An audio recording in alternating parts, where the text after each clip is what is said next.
Барлықтарыңызға қайырлы күн достар, менің каналыма қош келдіңіздер. Видеоға лайк басып, каналға тіркелуді ұмытпаңыздар. Еске сақтау қабілетін жақсартатын емдік сусындар туралы ақпараттармен бөлісетін боламын. Видеоны соңына дейін қараңыздар.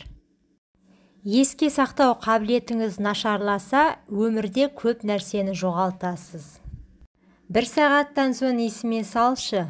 Қайда қойғанымды ұмытқаным-ай, есімнен тарс шығып кетіпті деген сөздерді сіз де жиі айтып жүрсіз бе? Бұл еске сақтау қабілетінің нашарлағанынан дерек береді.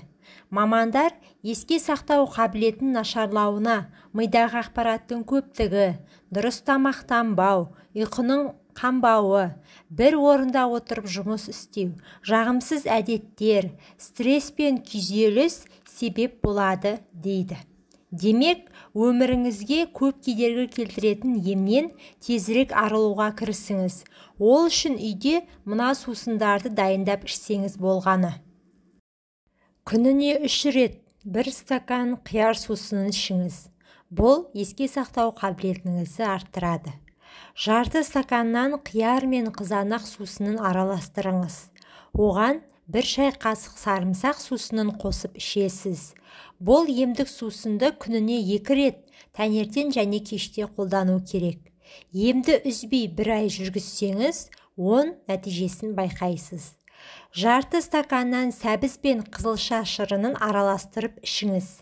Емді күнде таңертең аш қарынға қабылдау керек.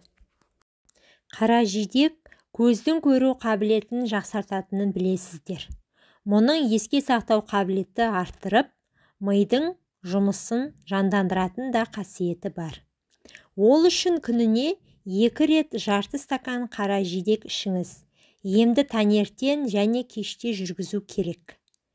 2 дана ірі пиязды ет тартқыштан өткізіп, сүзіп алыңыз. Оған осындай көлемде бал араластырып, 1 қасықтан қабылдайсыз. Емді күніне 3 реттен қабылдау керек. Емделу мерзімі 2 апта. Жарты стаканнан грейпфрут пен алма шырынын араластырып ішсеңіз де еске сақтау қабілетіңізді жақсартады.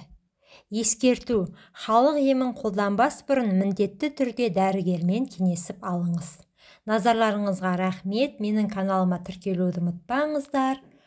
Пайдаларыңызға жарасын.